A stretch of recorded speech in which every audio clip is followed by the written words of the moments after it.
ദൈവനാമത്തിന് മഹത്വമുണ്ടാകട്ടെ. ഇന്ന് നമുക്ക് ചിന്തിക്കാനുള്ള പോർഷൻ യെശയ്യാവ് 26 1 മുതൽ 10 വരെ, വെളിപ്പാട് 7 9 മുതൽ 17 വരെ, മത്തായി 7 7 മുതൽ 14 വരെ. എല്ലാം നഷ്ടപ്പെട്ടവർക്കും ഒരു അവസരം കാത്തിരിക്കുന്നു. തിരിഞ്ഞു നോക്കുമ്പോൾ തോൽവിയും പിന്മാറ്റവും ഒക്കെ ഉണ്ടായേക്കാം. ഇനി ഒരു നല്ല കാലം വരുമോ എന്ന് ചോദിക്കുന്ന അനേകർ നമ്മുടെ ഇടയിലുണ്ട്. എന്നാൽ ദൈവം അവർക്ക് നൽകുന്ന ഉത്തരമാണ് മത്തായി 7:7-8 വാക്യങ്ങൾ. യാചിപ്പീൻ എന്നാൽ നിങ്ങൾക്ക് കിട്ടും, അന്വേഷിപ്പീൻ എന്നാൽ നിങ്ങൾ കണ്ടെത്തും, മുട്ടുവീൻ എന്നാൽ നിങ്ങൾക്ക് തുറക്കും. യാചിക്കുന്ന ഏവന് ലഭിക്കുന്നു, അന്വേഷിക്കുന്നവൻ കണ്ടെത്തുന്നു, മുട്ടുന്നവന് തുറക്കും. നമ്മിൽ പലരും നമ്മുടെ ബുദ്ധി കൊണ്ടാണ് കാര്യങ്ങളൊക്കെ നോക്കുന്നത്. പക്ഷേ എല്ലാം ദൈവത്തിലേക്ക് സമർപ്പിക്കുക. ദൈവം നോക്കിക്കൊള്ളും എന്നൊരു വിശ്വാസം നമ്മിൽ ഉണ്ടായിരിക്കണം. നിന്റെ ഭാരം യഹോവയിൽ വെച്ചുകൊള്ളുക, അവൻ നിന്നെ പുലർത്തും. പ്രതിസന്ധികളാണ് ജീവിതത്തിലെ ഏറ്റവും വലിയ വിദ്യാഭ്യാസം. പ്രതിസന്ധികൾ കൂടുതലാവുമ്പോൾ ദൈവം വിശ്വാസിക്ക് ധൈര്യം നൽകാനായി കൂടെ എത്തുന്നു. എൻ്റെ ജീവിതത്തിലെ അനുഭവം കൂടെയാണിത്. മുള്ളുകളില്ലാതെ റോസച്ചെടി സൃഷ്ടിക്കപ്പെട്ടിട്ടില്ല.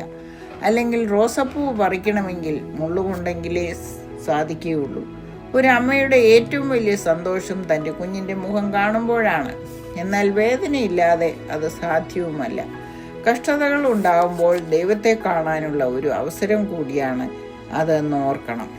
മത്തായി 7:13 വാക്യം പറയുന്നത്, ഇടുക്കുവാതിലൂടെ അകത്ത് കടപ്പീൻ, നാശത്തിലൂടെ കടക്കുന്ന വാതിൽ വീതിയുള്ളതും വഴി വിശാലവും അതിൽ കൂടി കടക്കുന്നവർ അനേകരുമാകുന്നു. ജീവങ്കിലേക്ക് പോകുന്ന വാതിൽ ഇടുക്കവും വഴി ഞെരുക്കവുമുള്ളത്, അത് കണ്ടെത്തുന്നവർ ചുരുക്കമത്രേ. നമ്മൾ ആ ചുരുക്കപ്പെട്ടവരിലാണോ? നമ്മളെ ഉള്ളം കയ്യിൽ വഹിക്കുന്ന ഒരു വാക്യമാണ് അവിടെ നമ്മൾ കാണുന്നത്. മത്തായി 7:9. മകൻ അപ്പം ചോദിച്ചാൽ അവന് കല്ല് കൊടുക്കുന്ന മനുഷ്യൻ നിങ്ങളിൽ ആരുള്ളൂ? മീൻ ചോദിച്ചാൽ അവന് പാമ്പിനെ കൊടുക്കുമോ? അങ്ങനെ ദോഷികളായ നിങ്ങൾ നിങ്ങളുടെ മക്കൾക്ക് നല്ല ദാനങ്ങളെ കൊടുപ്പാൻ അറിയുന്നുവെങ്കിൽ സ്വർഗസ്ഥനായ നിങ്ങളുടെ പിതാവ് തന്നോട് യാചിക്കുന്നവർക്ക് നന്മ എത്ര അധികം കൊടുക്കും. നമ്മളിൽ എന്തെല്ലാം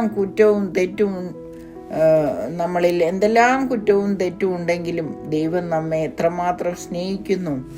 നമ്മൾ ഓരോ ദിവസവും ഇങ്ങനെ നടക്കുന്നത് ഒക്കെ നമ്മുടെ മിടുക്കോ കഴിവോ ഒന്നുമല്ല, ദൈവത്തിൻ്റെ കരുണ ഒന്നുകൊണ്ട് മാത്രമാണ്.